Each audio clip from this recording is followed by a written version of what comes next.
Already started. So once again, good morning, good afternoon, and good evening to everyone joining from around the globe. And a very warm welcome to this joint webinar hosted by EvalforEarth and FAO, titled Learning from What Matters, Monitoring and Evaluation for Resilience and Sustainability in the tropical fruit sector. My name is Innocent Chamisa, and I'm the Global Coordinator of EvalforEarth, and I'm pleased to serve as the facilitator for today's session. For those who may be new to us, EvalforEarth is a global community of practice focused on evaluation in the areas of food security, environment, agriculture, and rural development. It is jointly supported by the evaluation offices of FAO, WFP, CGR, IFAT, and the GEF. We are delighted to have you with us.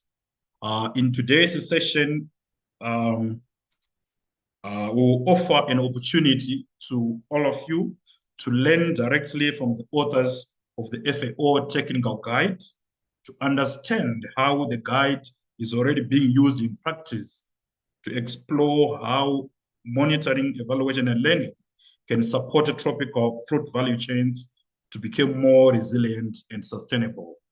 We are also going to hear how the guidance is going to help us on fruit businesses, and also on how we can develop a monitoring and evaluation system for that specific sector.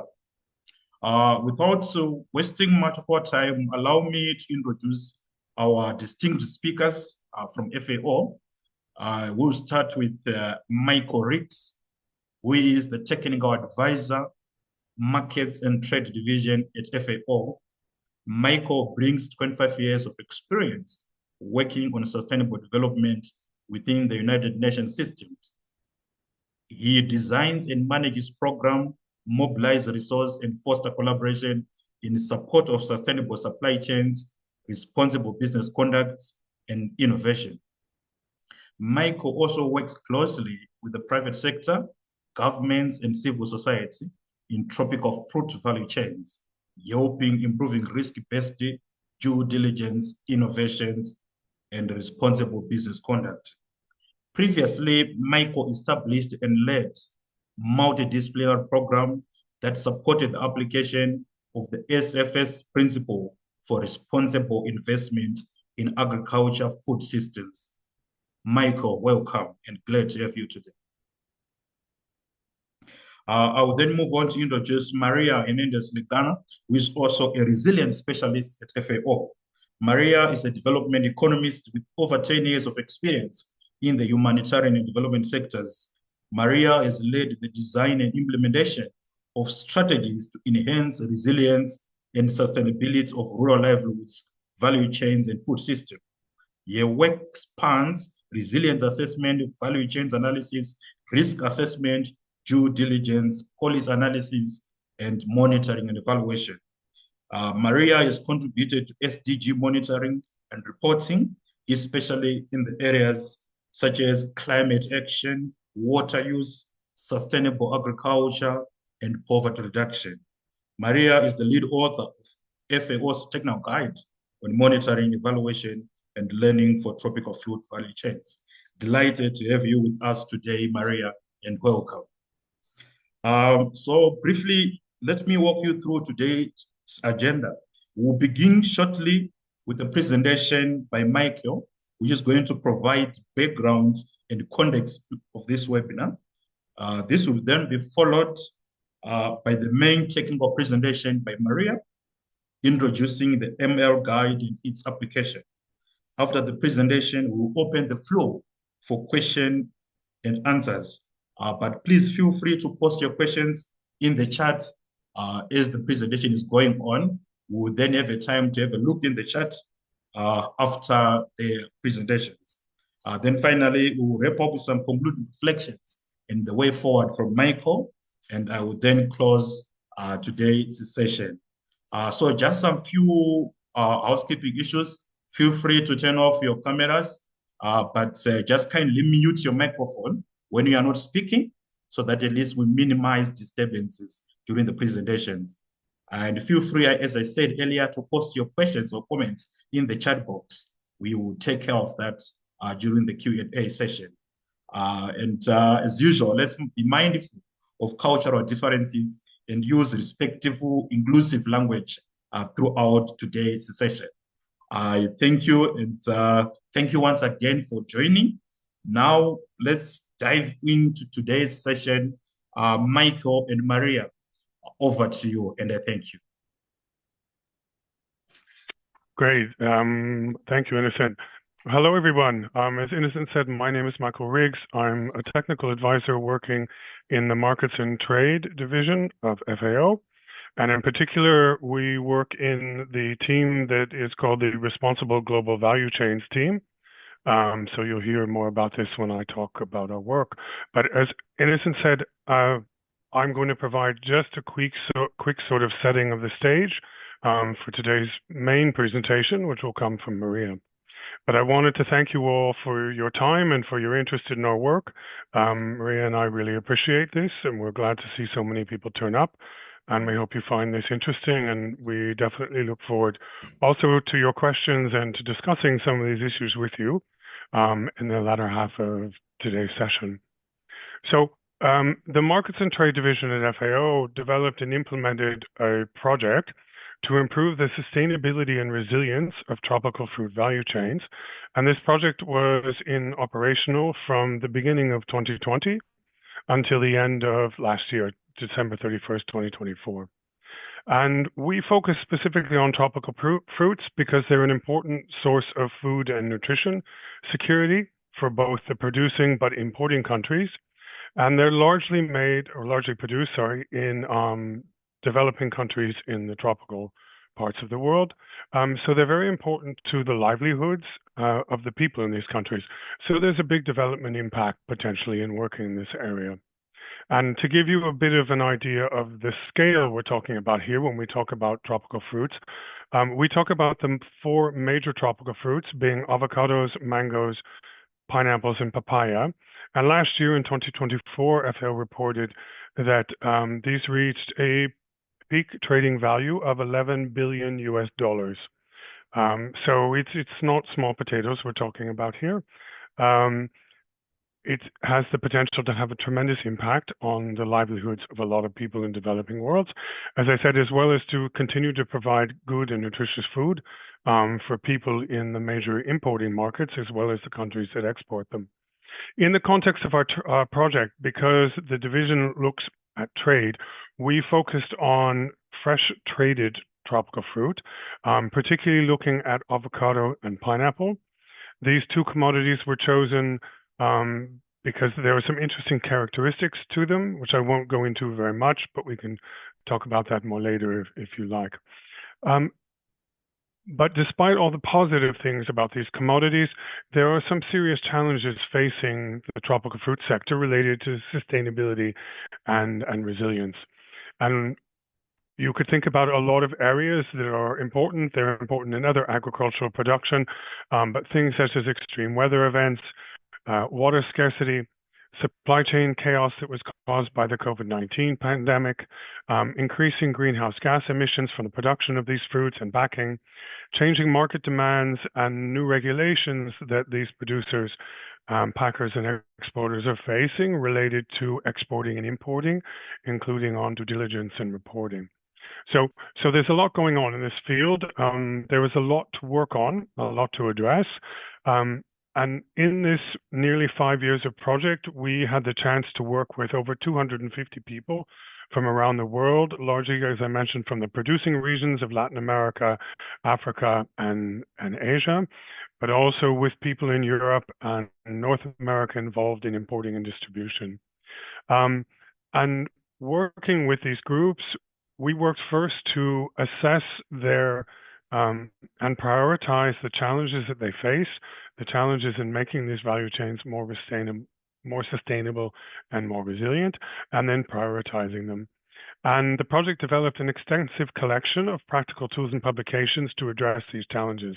But one specific challenge that came up that was highly prioritized was the need for stakeholders working in these value chains to better understand the success or shortcomings of their own work to become more sustainable and resilient, and also to be able to better communicate about the work they are doing to become more sustainable and resilient.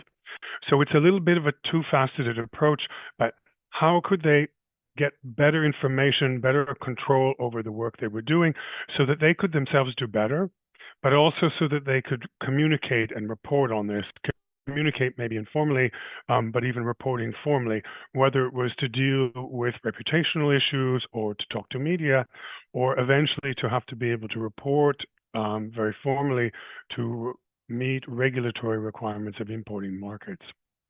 So it was from this particular area, this prioritized topic of the companies and producers that we worked with, that we came up with the topic of monitoring, evaluation, and learning, or as we call it, MEL. So this is my point to stop. This is how we got to the idea of MEL. And I will now turn it over to Maria, who's going to tell you more about what MEL is from our perspective and how it can help these people. And then we'll come back to a discussion. So Maria, over to you. Thank you, Michael. And hi, everyone. I will share my screen. Okay. Okay, now there you go. So yes, as Michael mentioned, we've been working a lot with producer organizations, producers, private companies, exporters, etc., that are dealing with production and export of tropical fruit value chains. Specifically, we've centered on avocado and pineapple as part of this project, but the material that we develop here for monitoring, evaluation, and learning can be, of course, applied to other tropical fruits and other sectors too, right? It's not necessarily restricted to tropical fruit value chains, but yeah, here the examples that we give in the guide, and everything relates mostly to tropical fruits. So yeah, what we'll be talking about today, well, first of all, is how MEL can support tropical fruit businesses and value chains overall to become more resilient and sustainable. And as Michael mentioned, these tropical fruit value chains and stakeholders involved in it are facing different challenges, from environmental degradation, but also to economic challenges related to profitability of businesses, and also compliance with other regulations in the social aspects, right, like labor rights or etc.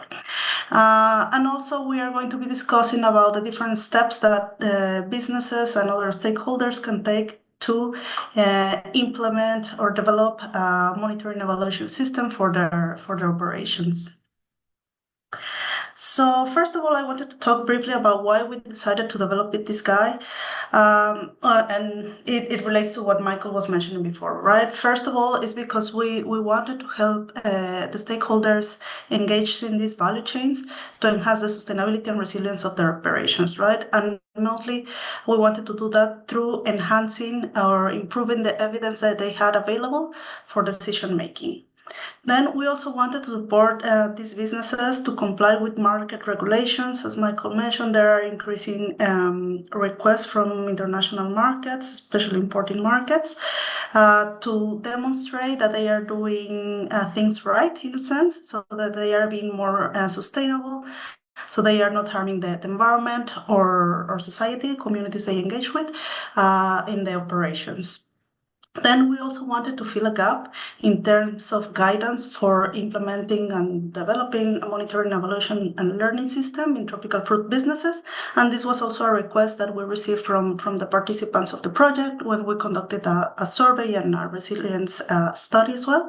And when we found that they were in need of this type of guidance. And then the last point, it was, of course, well, one of the most important ones for us, it was, of course, to advance sustainability and resilience in the tropical fruit sector overall, right? And through this guide, we're aiming to do that.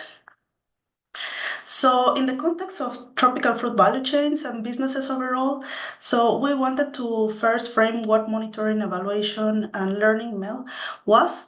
So we understand it as the process of collecting data on businesses' performance to make more informed decisions that will ultimately improve business operations, right? When we are talking about resilience and sustainability, what we are aiming to is to first increase the positive impact on the environment and the society, but of course increase the economic performance of businesses overall, right? And that relates to the sustainability component of our MEL system here, right? And when we are talking about resilience, what we're talking about is to try to support the ability of businesses to withstand, adapt to, and recover to various shocks, stresses, and risks that they are facing, right? Or they can be creating too. So that would be the two components and the two different aspects that we are going to be looking into while we are developing and also implementing a monitoring, evaluation, and learning system for tropical fruit businesses and their operations. So as we know, each component of the MEL has a different purpose, right? First of all, monitoring will be helping us to do a continuous assessment of the activities that are being implemented by the business, right? If they are implementing new, practices to manage soil more sustainably, we are going to be assessing through the monitoring activities that the activities are happening as we are planning, right? So in this process, we are going to be able to identify any potential bottlenecks or positive advances or progress in the implementation of the activity. Then the evaluation process is, of course, going to be a more deeper objective assessment of the achievement of the activities and programs that businesses are implementing, right? Here, we are going to, of course, use the data that we collected as well, or the information that we collected through the monitoring activities, but this is going to be a more a deeper assessment. So here we are going to ask the question, are the interventions contributing to a business resilience and sustainability goals? Yes or no, and then how, no? And then the how will be the learning part, right? So it's going to be translating both the monitoring and evaluation findings into action knowledge. And this knowledge is aiming to, of course, improve how activities or programs are being implemented, or we can develop new ones, or we can scale up the existing ones, right? So here what we are going to be asking is what and how should a business improve based on the new information that we've gathered, right? Like through our evaluation and monitoring activities. So why is MEL important to the resilience and sustainability of tropical fruit businesses? Well, first of all, because MEL will support establishing effective mechanisms and metrics that can help businesses to identify risks. And this is very important in the context of international market requirements, and track progress and measure impact towards this, right? Like how effective are being businesses in addressing these risks that they have identified. Then we are able, through the implementation of MEL systems, businesses will be able to create plans that can address current and future risks, no? And this is very well connected to risk-based due diligence processes, again, aligned with market requirements. And I will talk about more this in the next slide.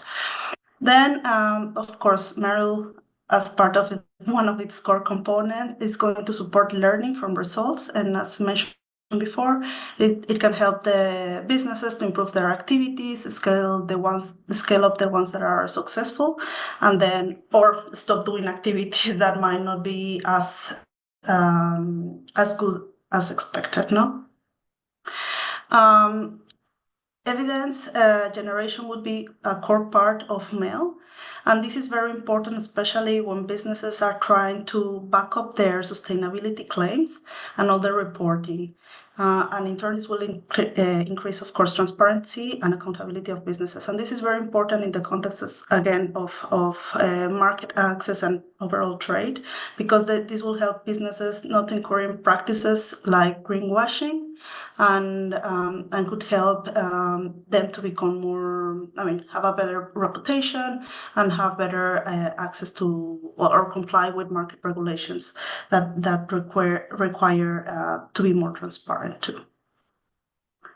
So, as mentioned before, monitoring, evaluation, and learning contributes directly to responsible business conduct practices, including due diligence, right? Due diligence is the way in which responsible business conduct is put into practice in international markets. So, the international standards, let's say, have a 5-step due diligence framework in which monitoring, evaluation, and learning can help contribute through different pathways, but most directly to step 4, which is tracking results. In these tracking results, what businesses are intended to do is to measure progress against their sustainability strategies that they are implementing to address the sustainability risks, right? Step 2, as you can see here in the diagram, is identifying and prioritizing risks. So based on that, they have to develop an action plan to seize, remedy, prevent, and mitigate, which is step 3, and then track results towards addressing these risks, right? So monitoring, evaluation, and learning will directly contribute to this, and also based on the evidence generated, they will be able to communicate results based on that evidence, right? So that's why it's very important for businesses, especially those that are exporting and that have to comply with sustainability standards and that are part of the responsible business conduct practices, to implement monitoring, evaluation, and learning. So there are some key aspects to consider when businesses are trying to develop these systems, which, I think most of you know already, but for the ones that don't, one of the main key aspects to consider is to design the MEL system before starting any activities, right? This is not only always possible because some people or some businesses or producers have realized that they have to do this activity while they have already implemented programs, for instance. However, if possible, if they are doing a risk identification problem and then trying and then they are trying to develop an action plan, they can then start thinking about implementing or developing a monitoring and evaluation system, and then starting designing before any activity takes place in the field, right? Another key aspect is to engage senior management in the development of all the process. This is very important because there needs to be a buy-in from them, because they will also be able to define what are the priorities of the MEL system, and also to ensure that there is a correct budget allocation for the MEL activities when these are implemented. No, one important thing as well is that there should be traceability of the business processes and activities. That is, that the MEL team or the MEL person or whoever is going to be taking care of this needs to be able to access the information of the different activities and operations in the business, so it can really track progress and generate the evidence that is needed. No, MEL needs to be included in the budget because usually it's under budgeted or not even considered at all.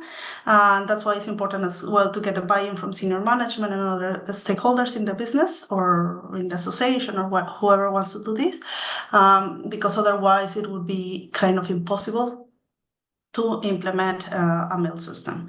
Then it's very, very, very important to assign responsibilities to the different MEL components. No, if we are engaging, for instance, on aspects related to phytosanitary regulations, well, we need to engage with the phytosanitary officer. No, if we are thinking about tracking issues related to labor rights, but maybe we would need to engage with the unions, no, and then we need to engage with them as well for collecting data or providing information, etc., for MEL activities. And then one of the key things, and that we often don't pay attention to, is to understand what are the information needs of our stakeholders. No, what is the information that we actually need to generate, and not to generate any type of information that then is not going to be of use by anybody, right? Because as we know, MEL activities are expensive, so we need to focus on centered attention on the indicators and the information that is going to be actually used. So for businesses, it's very important that the MEL activities especially when focus on sustainability and resilience, are connected to their own priorities. No, usually, of course, businesses, as we know and as Michael mentioned, are mostly focused on improving revenues, no, because that is their mandate, let's say, no. So of course, when we're talking about resilience and sustainability, the activities that we need that we want to focus on need to also be connected to these other more economic related priorities or access to market priorities, because otherwise it's not going to be coherent and it's not going to be of use for businesses. And then MEL activities will be completely subject as well to the capacity in terms of human capacity, knowledge, and resources that the business have at hand, right? Ideally, MEL activities will need to build on existing processes because otherwise it's going to increase duplication of activities and it's going to create a lot of extra weight on people conducting these activities. It is important to know, I mean, those of you who are engaged in businesses or working with businesses, business association, producers, etc., you know that many of producers and associations are abided to or comply with certification schemes, etc. So we are proposing, and this is explained in the guide, that these activities build on already these processes that businesses are subject to, right? Like sometimes they have a lot of certifications. They are complying with different certifications, and they are as well complying to different. I mean, they are going through a lot of audits. So it's good that we are using this data that they are already generating for other processes to build a monitoring, evaluation, and learning framework. So in the guide, we're proposing a way of putting MEL into practice and the different steps that business can take to do that, right? I mean, it's a very holistic process. It will take time to develop, but we believe that this will not only raise awareness of the importance of how to develop a MEL system, but then how can a MEL system be of support to strengthening the sustainability and the resilience of the operations, right?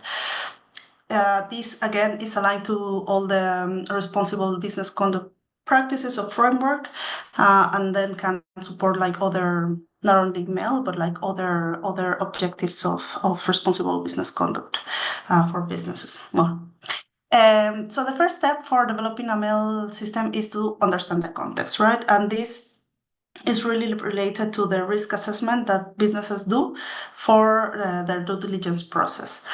Then the second step, and I will go through them in detail in a bit.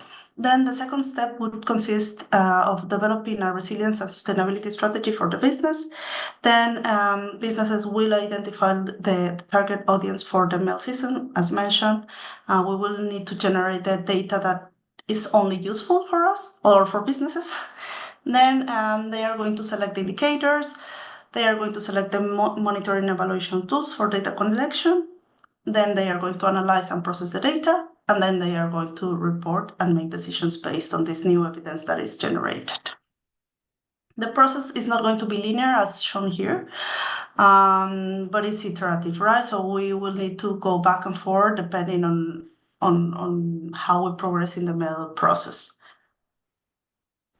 So the first step, as mentioned, is to understand the context, right? Here, as we're focusing on sustainability and resilience, we are going to focus on the different dimensions of sustainability, environmental and social, which are the two main areas that are connected as well to responsible business conduct practices. But of course, as mentioned before, the economic situation and also other cross-cutting issues are of importance for businesses, right? And in this understanding of the context, we are going to try to understand the situation in which the business operate overall, right? So one would be understand or identify the main risks that might be impacting the operations. For instance, whether the business, especially if it's a production business, is exposed to climate shocks, for instance, droughts or floods or hail or pests and diseases, etc. environmental degradation as well. But also it can be other risks like sharp decreases or increases in exchange rates, which are affecting, for instance, the revenue of the company, or changes in market regulations, etc. Then we're also going to try to identify what is the timing of the risks, no? Like how often they are happening and when they are happening in the year, no? Especially, this might be especially true for climate events, because they would depend on the seasonality, or well, with climate change, maybe exactly that would vary.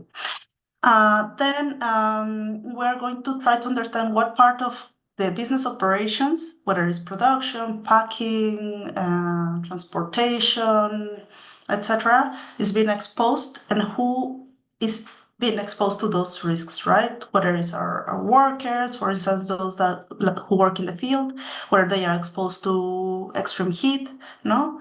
Or people in the packing houses, whether they are exposed to long working hours or ergonomic risks, etc.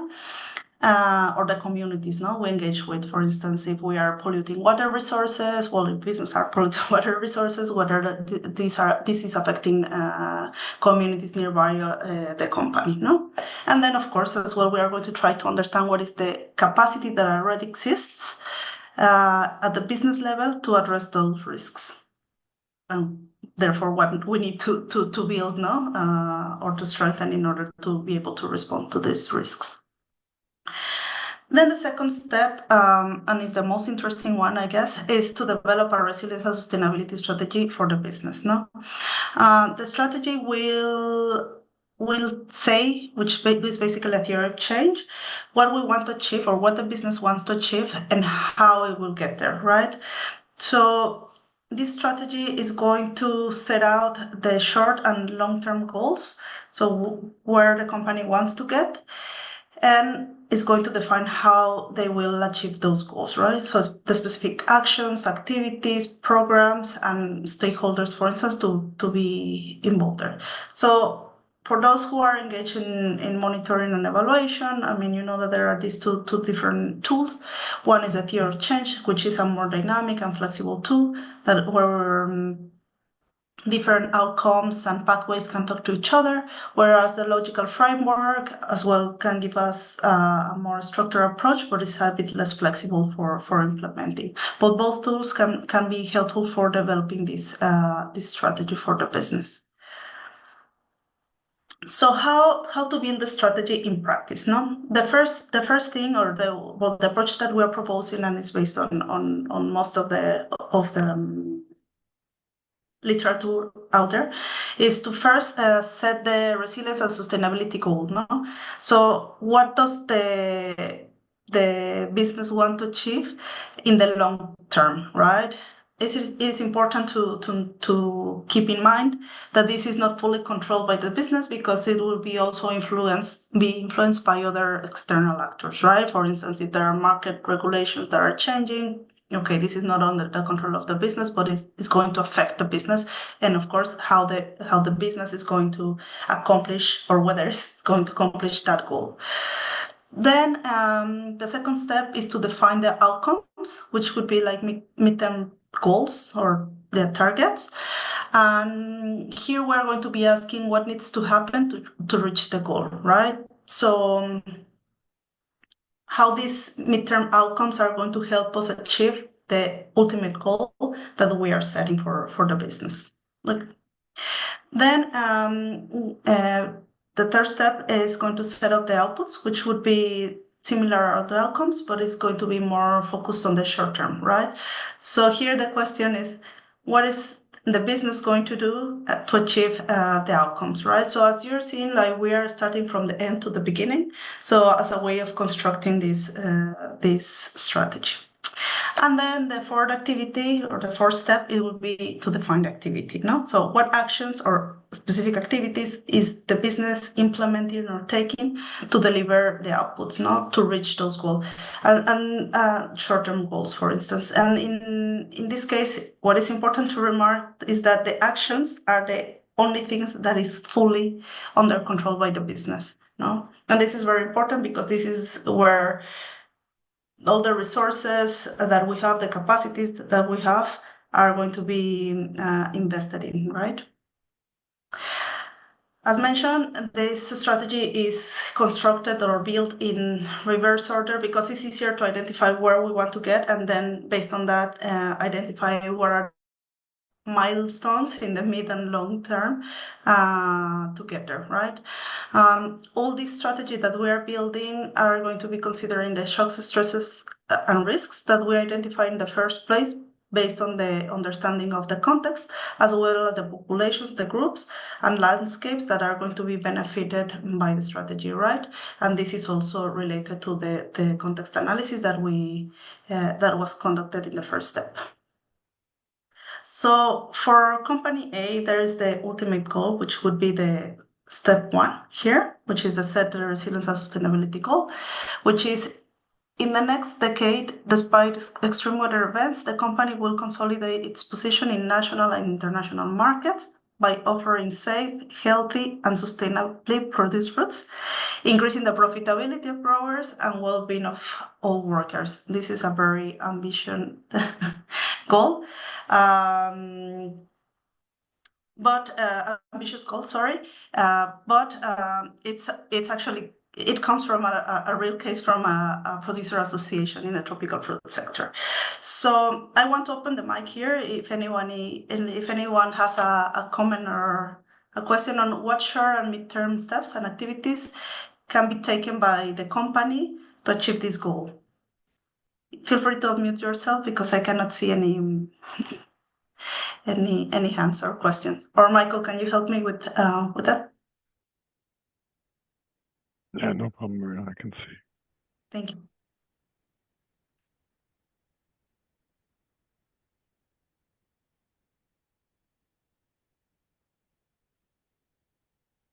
But I think people are shy, so. Okay, so we'll continue, but feel free to just write on the chat or unmute yourself at any point as well. So some of the examples are, okay, considering that goal that we mentioned, some of the outcomes, which would be the midterm goals I mentioned before, is that by 2030, at least 30% of all fruit grown and sourced by the companies produced using sustainable agricultural practices. Here, of course, is just one of the outcomes that we are proposing here because it's totally related to sustainably produced fruits, right? Of course, we also would need, in this case, to develop outcomes related to offering safe environment for growers and also considering the profitability and well-being of workers, right? This is just an example for the environmental sustainability of a goal of this company. Then, when we think about the outputs, the companies, we're giving this example for the company, which is by 2025, which is a shorter term goal. At least 50% of producers have reduced the use of agrochemicals by 50% of annual consumption, right? And this again relates to this specific outcome, which is related to the environmental sustainability. And then some of the activities that the company can do to reach those outputs and then those outcomes and then those goals is, one, to train farmers on integrated pest management, for instance, because they can help not only reducing the agrochemicals but also reducing the presence of pests and diseases in their plantations.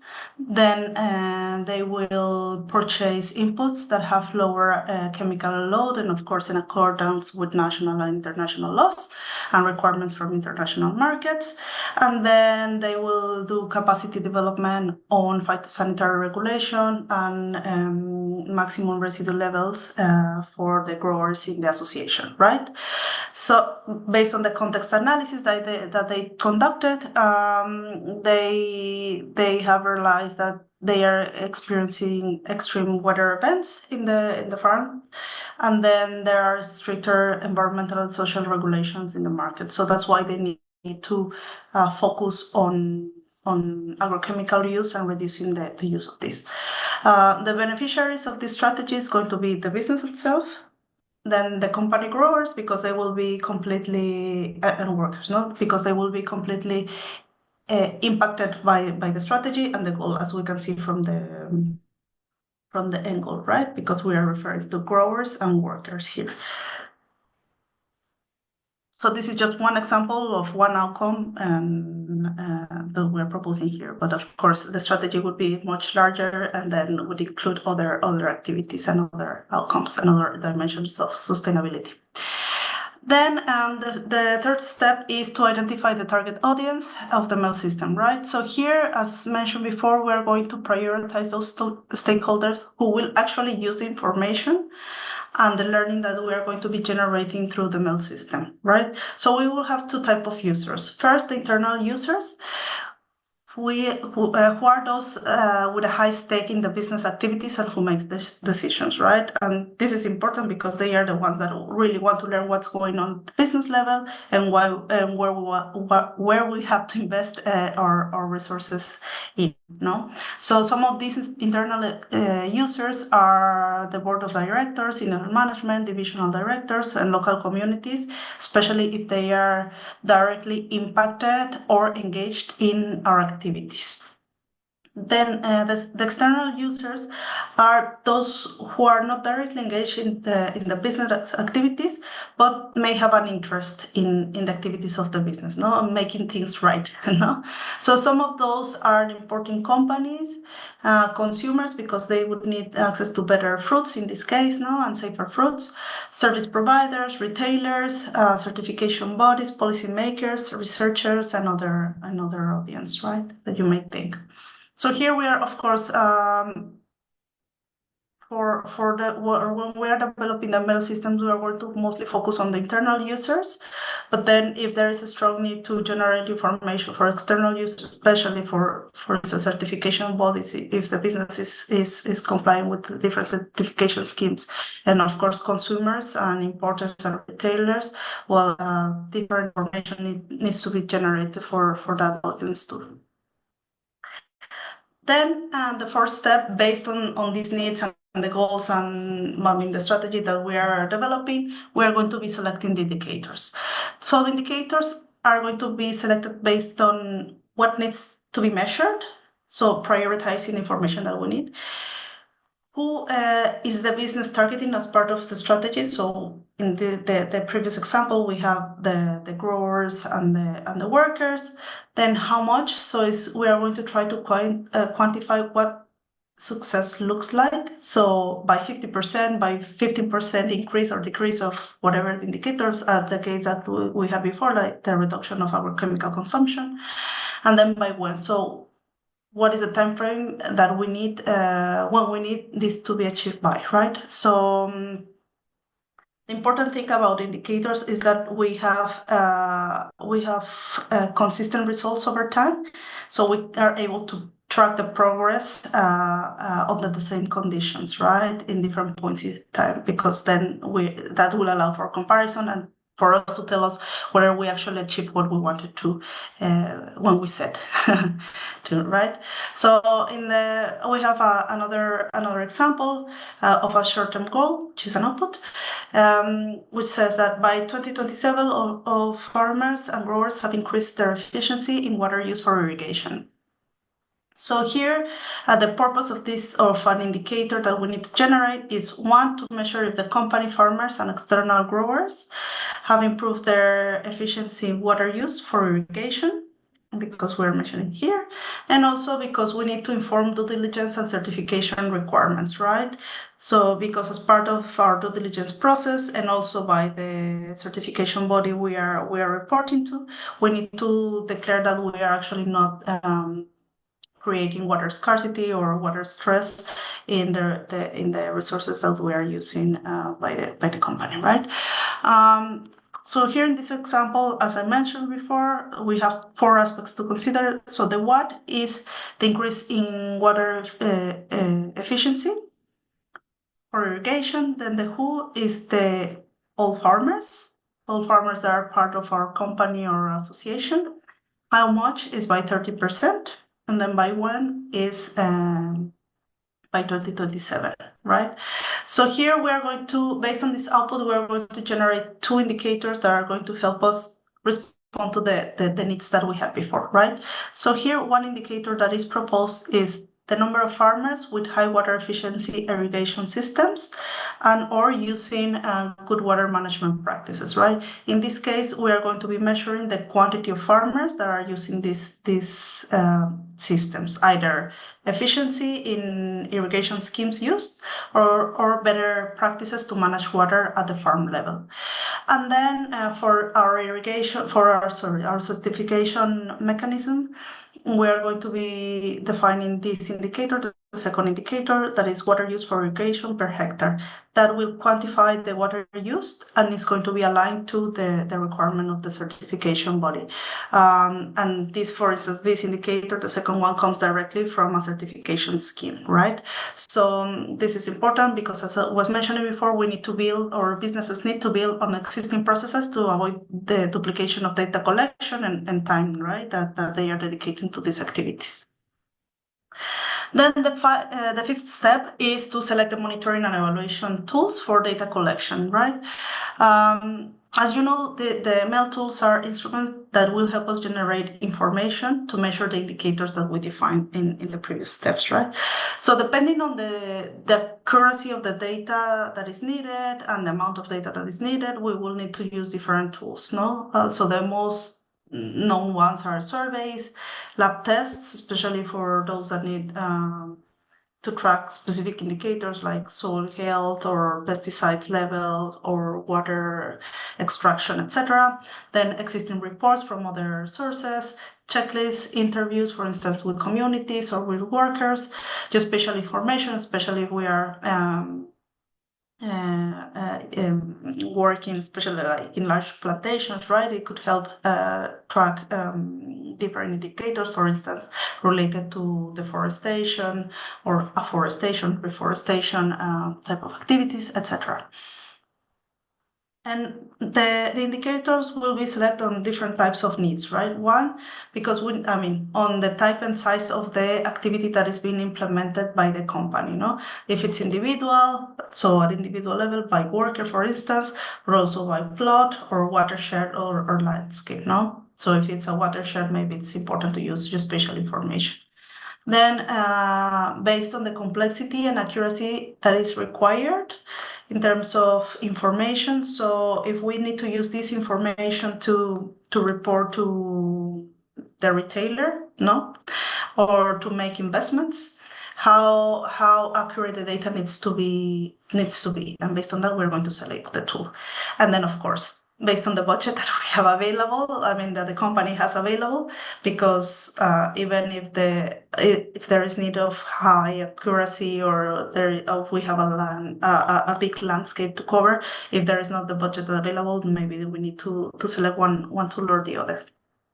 And then the most important one, and again, is that the tools will be selected based on the data that is actually needed by the company, right? So companies don't need to, or producers or associations don't need to generate data on every single thing that they have laid out in the strategy.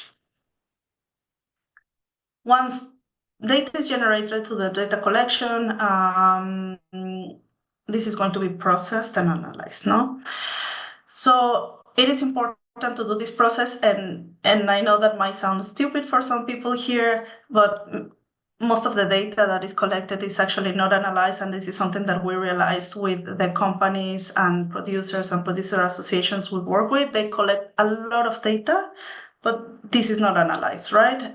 This is not processed, so it's not used for anything, and this is just a waste of resources and time for businesses and producers and producer associations. So why do we need to analyze the data? Well, first of all, to get insight of what has worked and not from the strategy that we design, right? The second thing is to facilitate learning that will help businesses to adjust their operations based on this new information that they have, no? And then, of course, to improve their decision-making processes, including investing investment decisions. And this is very important, especially when talking about sustainability, because they will realize, businesses or producers will realize where they have to invest, also to improve the efficiency in their operations, but also, of course, to improve their revenues as well, because maybe if they optimize processes, they might be able also to increase their revenues or to increase the margin, right? Maybe they don't increase their revenues, but they lower their production costs or operational costs. So this is very important. And as I mentioned, without this process analysis, this proper analysis, all the information that was generated will be just a waste of time and resources for the company. Once we have all this information processed, in the guide, and sorry, here is not explained in detail, but in the guide we also offer different types of data analysis the companies or producers can conduct, from descriptive statistics to actual design of evaluations, impact evaluations, and etc., depending on the complexity and the capacity that is needed, that is available on the company level. But this is more. This guidance is provided in the technical guide that we produce. So the last step will be to report on the results and make decisions. And that, I think, that is the most important, or that is the ultimate goal of these activities. The reporting of the results will focus on identifying and communicating what worked well, especially whether this has aligned with the strategy and the goals that we set out at the company level, and the commitments that companies have, for instance, in terms of the pledges to comply with international standards, especially with sustainability standards, or the certifications that they are enrolling. And it's also important to highlight what are the bottlenecks or any issues that are being encountered as the strategy has been implemented, highlighting those areas that are actually in need of improvement. And this is very important because this will enable companies to report the things that they are doing in good faith, ensure transparency, and avoid incurring in practices, as mentioned in the beginning, like greenwashing. That is also, now it has also legal implications in some important markets, right? So that is very important because it will contribute as well to the reputation of the business, and they will be able to show that they are moving towards the right direction in terms of sustainability practices, right? And what is important as well to note is that the full data disclosure is not mandatory for businesses. Especially if this is threatening their commercial confidentiality, or it has some security implications for them. Of course, depending on who they may need to disclose certain information, but not only information or data that is being collected needs to be made publicly available. And there are different structures that are available, especially for sustainability and align with responsible business conduct practices, that can support this process. What we are proposing is, in general, to report on the different sustainability domains that are or aspects that are being identified or addressed as part of the resilience and sustainability strategy, and these align with the Global Reporting Initiative that provides a very structured way of developing the reports by sustainability dimension and area, from environmental to social, economic, and cross-cutting issues, and there are other, of course, reporting structures that are available depending on what is the scope of the strategy and how businesses need to comply with different standards and mechanisms. So this is mostly the content of the guide that we developed, and we are very happy to open the floor for questions or comments or suggestions or concerns as well. So thank you. I will stop sharing. Thank you so much, Maria, for such an insightful presentation, as well as the introductory and background comments from Michael. I see we get a very lively chat there, and I'm glad that Michael and colleagues they also did manage to respond to some of those questions. But as I open the question and answer section, I would also want to hear voices apart from reading the chat. So if there is someone who would like to ask a question, please do raise your hand, and we will then give you a platform to speak. And let me also let you know that as you were registering, a couple of you also sent questions in advance, and we have these questions. We also be reading them. But I wanted to give the platform, for those members who are today here present, who would want to ask their questions or to make comments directly, to do so by raising your hand, or so that at least I can see you. If that is not working, you can also text in the chat. I'll give you the platform to speak.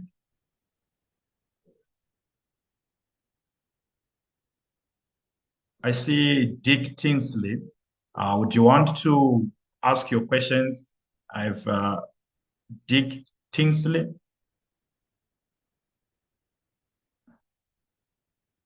Question was answered. Perfect. Perfect. Thank you for the answer. All right. Thanks for that. So probably maybe people are too shy to chat, to raise their hand. Okay, I see Mike Mwale.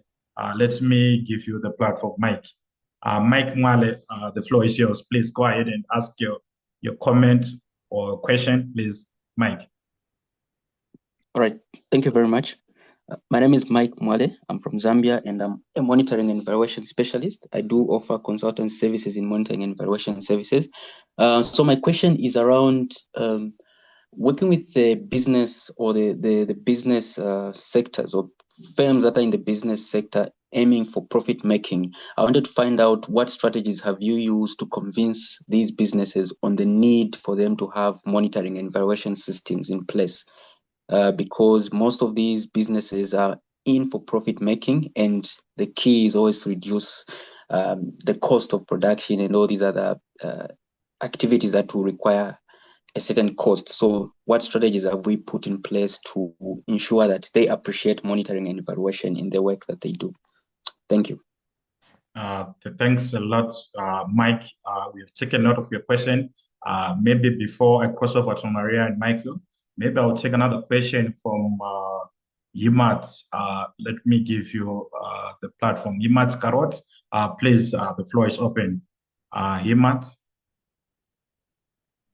Thank you, sir. This is Dr. Himmat Kharuti. I am monitoring and evaluation manager in Afghanistan in Action Aid organization.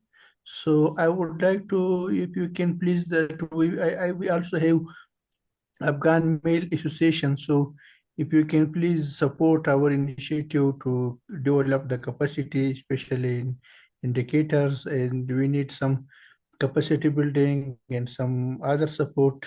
So on behalf of the Afghan MEL community, I will request you and Michael Riggers and also other management, senior management to support us for some development. Okay, thank you, Dr. Himmat. So maybe back to you, Maria and Michael, before probably we proceed with other questions.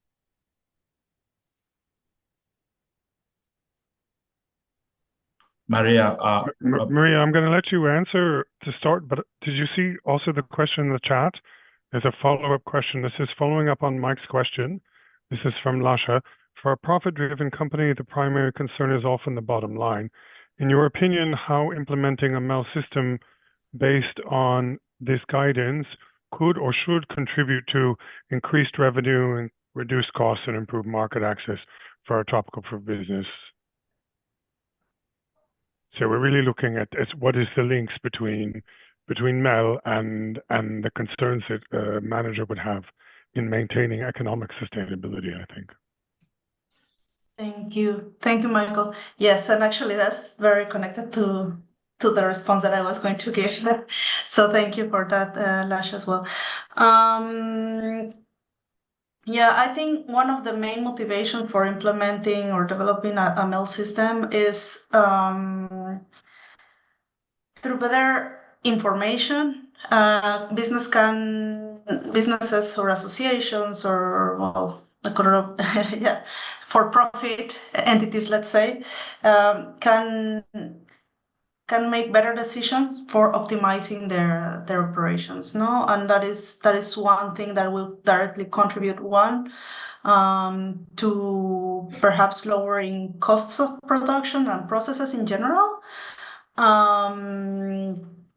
And that what I was mentioning before, that will perhaps increase the revenue, well, not the revenue, their margin, right? Maybe they won't make necessarily more revenues, but they will reduce their costs by optimizing their operations.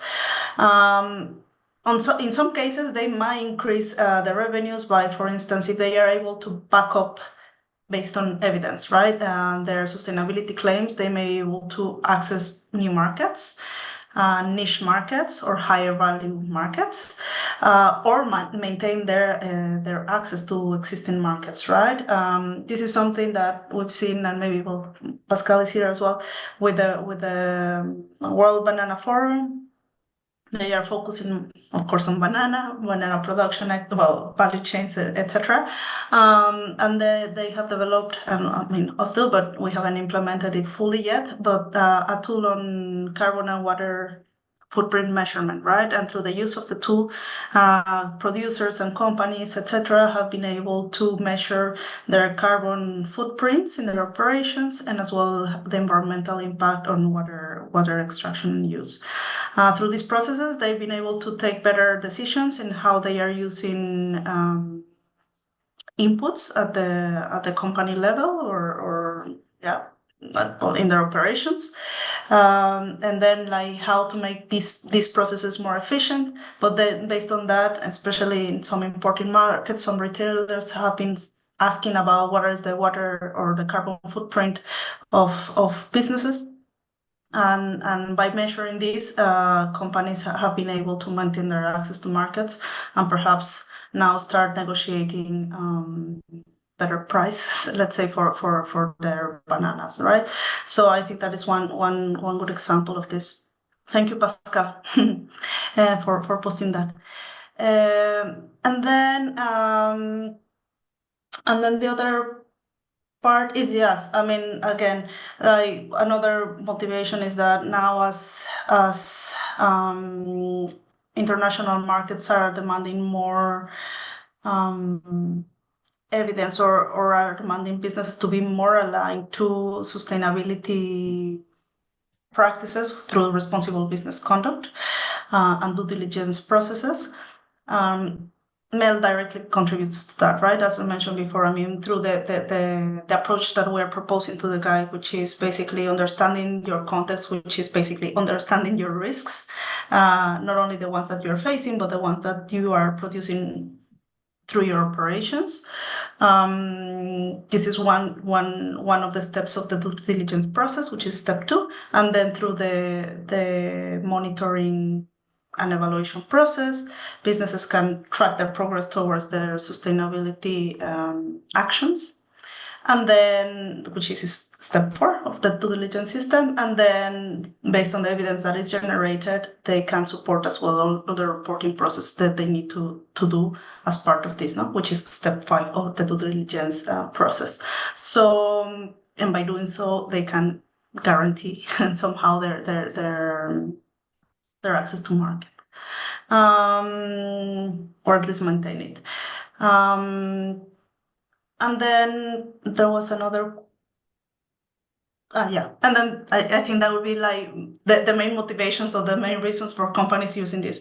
I mean, in the past, in December, we did some sessions with companies in Latin America and as well with Asia and the Pacific and region, and they, I mean, companies in these different contexts both appreciated this guide, because they also as mentioned before, they have a lot of information that they collect through different processes, but they don't know how to use it, no, for improve their decision-making processes and to improve their operations. So I think the systematization of these processes of data collection, putting them together, how to use it for better decision-making is also very valuable for them to understand their own operations and then like improve decision-making overall.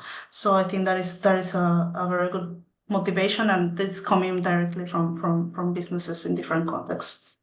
So yeah, I'll pause there. Michael, do you want to complement? Thanks, Maria. No, I think that was quite thorough. Maybe just to be a bit more generic for some people who have not worked with the tropical fruit sector a lot, to be aware that there are some very direct pressures on these groups of producers, specifically the ones who are exporting to North America and to the European Union, to comply with upcoming regulations related to monitoring and reporting. So for some of them, the opportunity related to their bottom line is very black and white. If they don't learn to do this better, they will lose market access. And then some of them are just becoming a bit more progressive in their thinking and realizing that there needs to be more sustainable and more resilient, offset the small cost it takes to do this type of work more effectively. Thanks, Maria and Michael, for those further clarifications. And I see Bayana Maker. Would you want to ask your question on due diligence? I have given you the platform. Bayana Maker. Thank you so much. I have only two questions. The due diligence. Due diligence, it is really very difficult to observe the diligence of a company, a person, and others. So what do we mean by just due diligence, and how can we determine it? The other one is I didn't see any assumptions that Maria made while just doing this or the MEL system on the fruit sector. What basic assumptions are needed while you are developing the MEL system or specifically in the fruit sector? Thank you so much. Am I clear? Sure. I think you are very loud and clear. Thank you so much for that.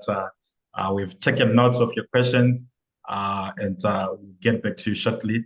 Let me ask you, Ashanef Tades, would you want to go ahead and ask your question around the quantitative metrics? Ashanef Tades.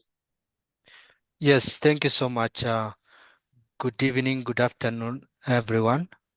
So my question is like related to the metrics, especially on the, I know the quantitative aspect. I know the qualitative aspect is much important to show the outcome, the progress, as well as measure the impact, high level indicator. But it looks like key metrics or indicators when it comes to business performance, like sales, number of smallholders or participant reached, and probably access to finance, and those key aspects, and also business performance would be very, very important.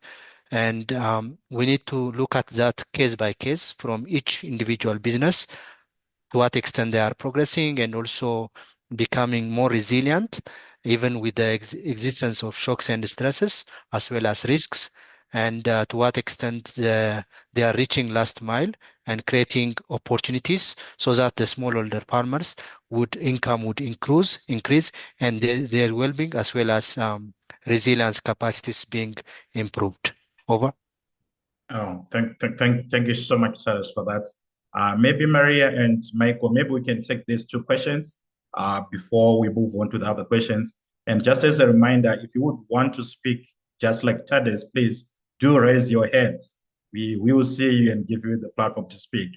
Thank you. So Maria and Michael, over to you if you could maybe provide further clarification on these two questions. Thank you.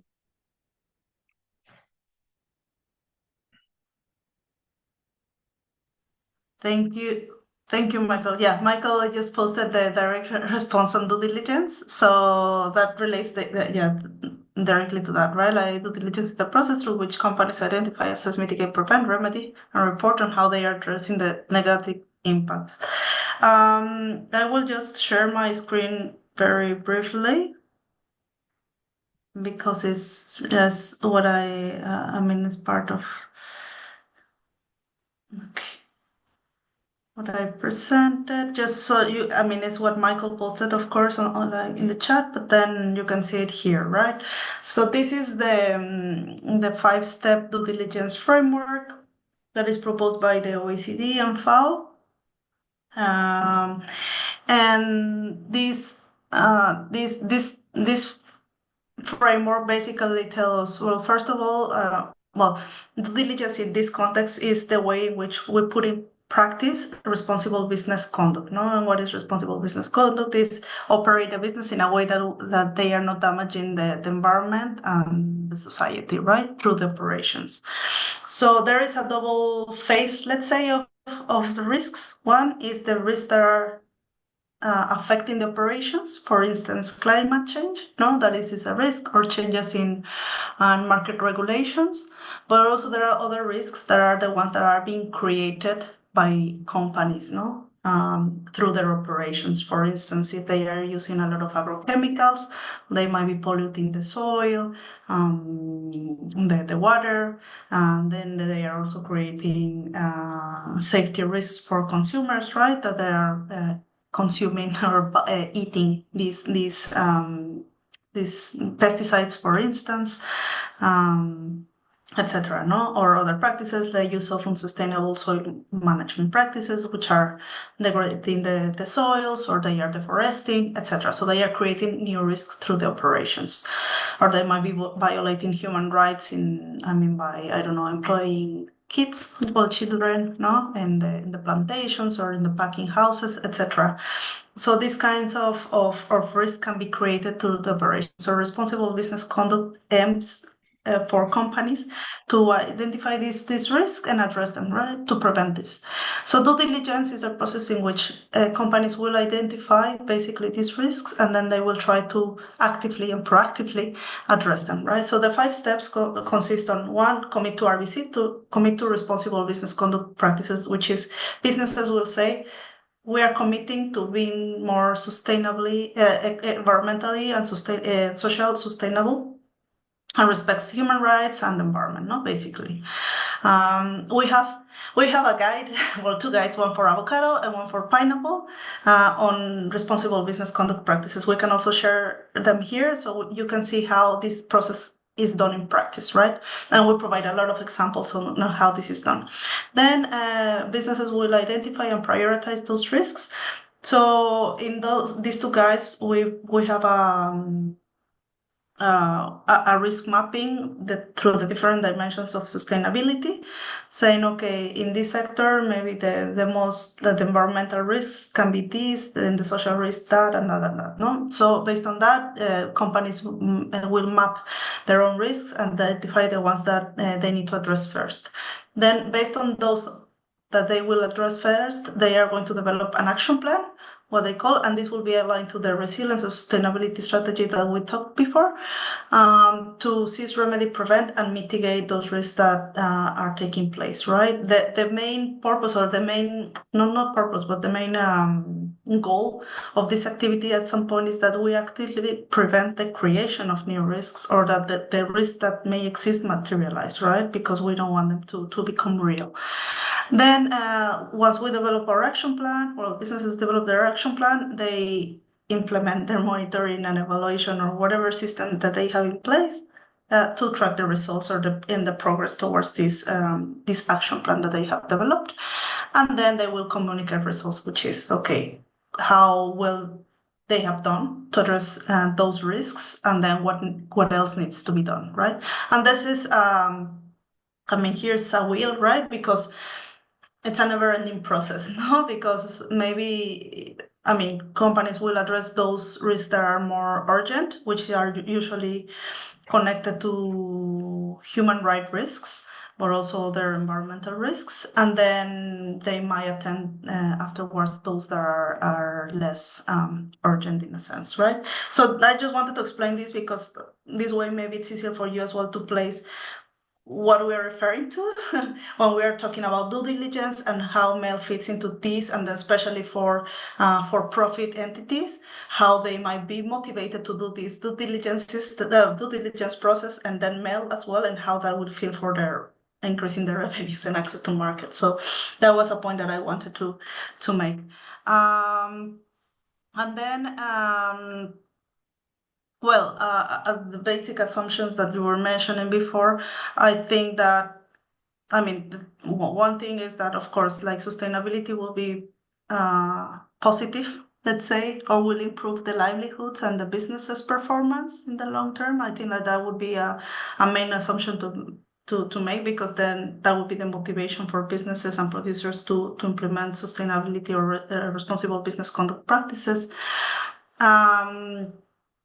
That then also perhaps that there is also, especially for profit organizations, that there will be a market for sustainable products. So that is also good, because, or that is an assumption, because then they will be motivated to invest in that. That there is capacity or there is willingness to learn about how to implement these practices at the business level. I think that is also important, and then also that the business can have the capacity to improve the transparency and the traceability of their processes, so they can generate information that is needed and also to disclose information that is needed, no, for this kind of activities. I think those will be like the basic assumptions, but of course, we need to, there is need to work more on that. And of course, as the strategy has been developed, I think there is need to really focus on what are the assumptions that are that need to be considered.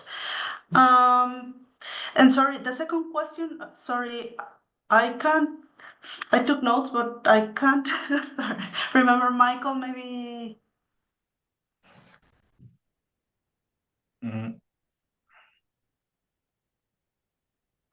Maria, I thought he was Yes. sharing with us some issues around qualitative and quantitative metrics that could be used. I didn't understand that it was actually a question. But maybe, was it? So, yeah, or can you repeat the question? Sorry about that. I think that was a question for Bayana Mecca. Bayana, would you want to come again on that question, Bayana? Yeah, I have already got the response for the first one from Mike through the chat box. But the second one is, what are the basic assumptions that we should have while just designing this MEL system in general and in fraud sector especially in particular? Okay, thank you. Now that I think that is what I addressed now. Okay, thank you. Thank you very much. And there was another one about the metrics, right? But this was not you on the metrics, because it was a combination of quantitative with qualitative information. Yeah, sure. Thank you. So Maria, so like you said, business performance. So yeah, is, having those qualitative informations is very key, I understand. And also like those key metrics associated with quantitative informations are also equally important. So if you could, extrapolate more on that, expound more on that, that will be helpful. Over. And I'm not sure whether the guideline has already incorporated this or not. Thank you. Yes, yes. In the technical guide, we have, suggested different methods, no, or tools for data collection, and we propose both quantitative and qualitative approaches. Both are important. It depends on what the data needs are, no. Yeah, and the accuracy again, no, it's the accuracy of the information. That's why we were talking about that before too. So quantitative methods are usually used, no, in this kind of exercises because they would give you more objective or robust information in a way. But quantitative information, especially when we are conducting focus group discussions or interviews, etc., might be also important to understand how things or why things are happening or not happening, and also for ground truthing information, no, in the field.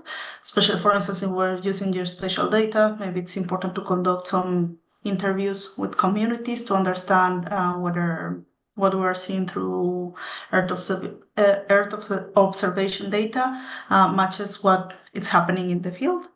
Also, if companies or associations are implementing community-based programs, it's important to get the direct insights from community members, from actual people, on whether these things are going as planned or not. So it's necessary.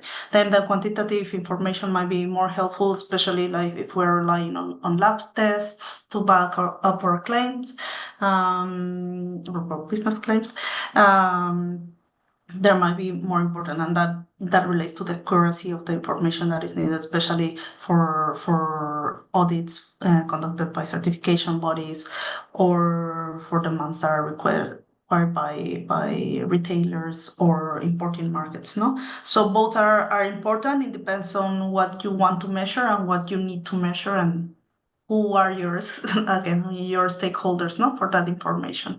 So I think those are the aspects to consider, and that's why I mentioned that it was very important to define what are your information needs and who are your main stakeholders for your MEL system, because based on that you need to decide what type of information you need to generate.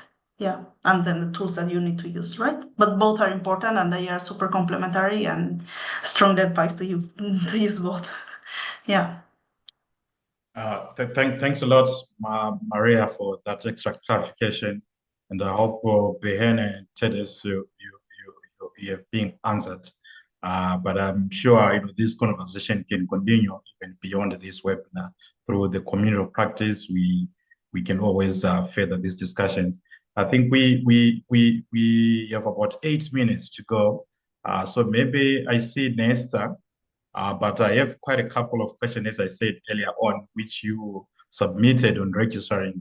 I will kindly ask Michael and Maria maybe later on to respond in writing, and we will then be able to share the answers through the community of practice, because I think they were very, very interesting questions which you submitted, and which I think are all in line with the presentation which you've just listened to.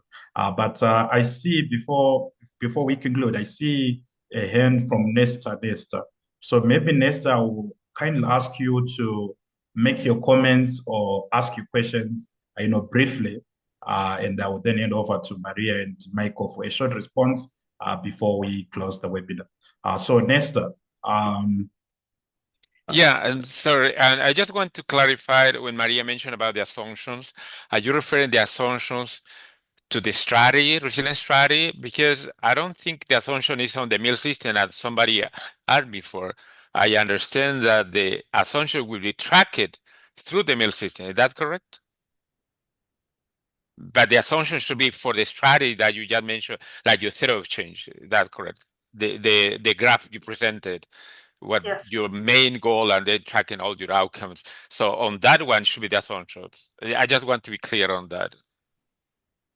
Yes, so it will depend on the strategy that you are defining, right? I think it depends on each company's or producer's goals, right? Yeah, and yet your MEL system will track those assumptions to see if those assumptions are being actually true or not. But it's not that I base my MEL system on those assumptions, because the question that the previous person mentioned, it was a little bit it was confusing for me, because he mentioned assumption for the MEL system. But okay, now you're clear. Thank you. Yeah, I'm sorry for that. Yes. So it's the assumption for the strategy, right? So it's like what you're assuming that is going to happen, or what needs to happen, or where you're assuming that is behind the strategy so it can materialize, right? Or it's like, for instance, farmers are willing to adopt new practices, no? It's like we're assuming that they are willing to do that, otherwise they are not going to. And then we won't be able to change anything in the field, right? For instance, that is an assumption, yeah. Yes, a little bit. Do you have any kind of list of indicators for this kind of initiative? I'm a MEL specialist, by the way. I work for that international. But since this is like a new thing, you don't have, or in the guide, there is a list of like some kind of indicator that can be used in this kind of. There are links in the guide to some monitoring, evaluation, and learning systems, or just monitoring and evaluation systems from different certification schemes. So depending as well on the area that you're evaluating, for instance, or assessing or targeting, we are providing different links for if it's like. Now it comes to mind like labor rights and social components, let's say. Well, you have a set of indicators, for instance, from Fair Trade International, no? Which are like one of the most used certifications by companies, no? Then there's also Rainforest Alliance for environmental and specifically focused on forest degradation and deforestation, etc. Then they also have a very interesting list of indicators that can be used, etc. So there are many links in the guide that can help you identify indicators that might be relevant to you. Then you can adapt them as you need, no? But at least I think that they are like a good basis for that. Okay, so thank you so much, Maria, for that. I think now I'll just hand over to Michael Riggs just for some few concluding remarks and way forward. Michael, over to you. Just brief. Thank you. Sure, Innocent. Yeah, I'll be short. I just want to thank everybody too for the discussion. I found it very useful and actually helpful in our context. But in closing thoughts, I think I'd just like to emphasize a couple of things. One is the need when we're working with communities and farmers, producers in the field to adapt and contextualize technical materials to them. While I think a lot of the methodologies and theories that we've been talking about are well known by us, people who are in a community of practice like this, those of us who are able to specialize in certain things, the people that are actually involved in food production really crave specificity for relevance.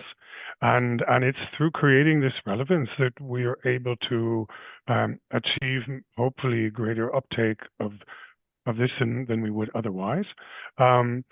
And absolutely, as it's been brought up many times here, there's a critical need to identify the economic benefits of anything we're doing. So in this case of monitoring and evaluation and learning, it has to go in the context of sustainability, right? We always talk about environmental and social sustainability. In the project we worked on, this was our focus, to improve environmental and social sustainability. But we have to remember to explicitly address economic benefits, the economic sustainability side, because we are working with for-profit enterprises, whether it's a small family farm with a few trees or a big multinational corporation. And we, on our side, are planning to do a lot more capacity development with this tool, and are looking forward to that. And I saw in the comments a question about case studies, which we didn't get a chance to address, but I think this would be really something important, and that maybe Maria, we could write about separately some of our experiences and how case studies about how these tools are being used, but also what value they've brought. So thank you again. It's been a super interesting opportunity, and we'd be happy to discuss any more if anybody wants to be in touch with us. Innocent, back to you. Thank you so much, Maria and Michael. And to thank you to all those who have managed to join us and stayed until this moment. Maybe just to highlight one of, I think it's Yanek, I'm not so sure if it's still there. I was asking if there is a group to get connected. I have shared in the chat. We have a community of practice. If you're not yet a member, please join EvalforEarth. We'll be able to link you up with Ima. I think it should be Dr. Ima from Afghanistan. So I've shared the link in the chat. If you're not yet a member, please do join. We'll be able to link you up with Maria, with Michael, and with other experts working on M&E and other related issues. So the link is also in the chat. As already said by Michael, this conversation is just the beginning. And as a community of practice, EvalforEarth remains committed to advancing evaluation that help build resilient, equitable, and sustainable futures. A lot of you were asking about the recording and also the PowerPoint presentation. I'll just want to let you know that the recording and materials from today's session will be made available on the EvalforEarth website. And all those people who have attended are also going to share with you. I have also mentioned earlier on that we received quite a number of good questions from you when you were registering. We will try to ask Maria and Michael to respond in writing. And again, we are going to share this through a EvalforEarth platform. Those who are not yet members, please, the link is just directly in the chat. Do register so that at least we'll be able to receive this and other related information. We are also going to be hosting 2 more sessions next week during the local evaluation week. So please do register and let's continue spreading and advancing this important conversation. So the links again are in the chat. I've posted 2 posters there, so you can just scan and then register. So I hope to see you again next week and also in other upcoming events for EvalforEarth. Thank you once again to our 2 great presenters, and thank you all for attending. Stay safe, and it's goodbye for now. Bye. Thank you, everyone. Have a nice day. Thank you. Bye.